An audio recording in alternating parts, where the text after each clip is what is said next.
Bonjour et bienvenue dans cette dernière revue de presse de la semaine avec le thème du chômage à la une d'une bonne partie des journaux à l'occasion du coup d'envoi des négociations de l'Unédic.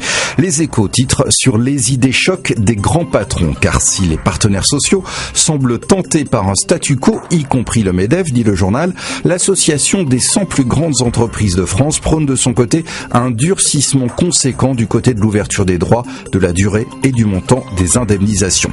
Pour l'humanité, il faut faire plus et mieux, mais évidemment dans l'autre sens. Le quotidien communiste rappelle que seuls 47% des chômeurs sont indemnisés, que le nombre de demandeurs d'emploi en fin de droit ne cesse d'augmenter et que les contrats sont de plus en plus en durée déterminée, ce qui impose de revoir le système. Mais comment trancher avec une dette cumulée qui frôle les 18 milliards d'euros? Le Parisien aujourd'hui en France évoque les grandes disparités de traitement en Europe et appelle à la retenue dans son édito. Car selon Mathieu Croissando, ce débat met en jeu trop de familles pour souffrir de caricatures sur ce qui profitera du système ou de voir les partenaires sociaux s'enfermer dans des postures. À la une du Figaro, des doutes sur le projet Hollande de fusionner des régions, mais aussi des questions sur la fin de vie, après la décision de la justice de ne pas autoriser l'hôpital de Reims à cesser de maintenir en vie Vincent Lambert, qui est plongé dans un état de conscience minimale depuis 5 ans. La justice a donc décidé qu'un homme puisse rester en vie.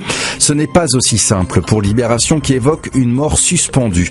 Au-delà de l'aspect médical, le journal explique que ce dossier divise violemment une famille, que ce choix de fin de vie avait été fait en accord avec sa femme. Ses parents et la justice en ont décidé autrement.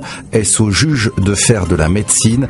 Malgré cette décision administrative, le débat semble très loin d'être terminé.